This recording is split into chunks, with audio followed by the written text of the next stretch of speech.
మన దగ్గర ప్రభుత్వానికి సంబంధించినటువంటి విభాగాలు కొన్ని అయిపోయాక వాటిని అమ్మేస్తుంటే, అంటే ఇప్పుడు పెద్దగా పని చేయనప్పుడు అమ్మేస్తుంటే వామ్మో అంట. దాని మీద నీకు పుంకాను కాదనాలు చివరికి అది నిరర్ధకంగానే అట్లా పడి ఉండాలి, కానీ దానికి సంబంధించి క్లియర్ చేయనీయరు.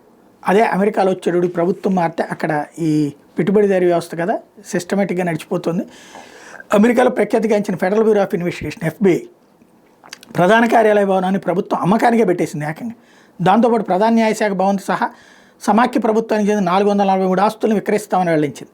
వాడి ప్రభుత్వ కార్యకలాపాల ప్రాధాన్యం లేదని తేల్చిన తర్వాత ఈ నిర్ణయం తీసుకుంది. ఈ మేరకు సాధారణ సేవల పరిపాలన విభాగం ఓ జాబితాను ప్రకటించింది. వాటిలో దేశవ్యాప్తంగా పేరుగాంచిన భవనాలు, కోర్టు భవంతులు, కార్యాలయాలు, గ్యారేజీలు ఉన్నాయి.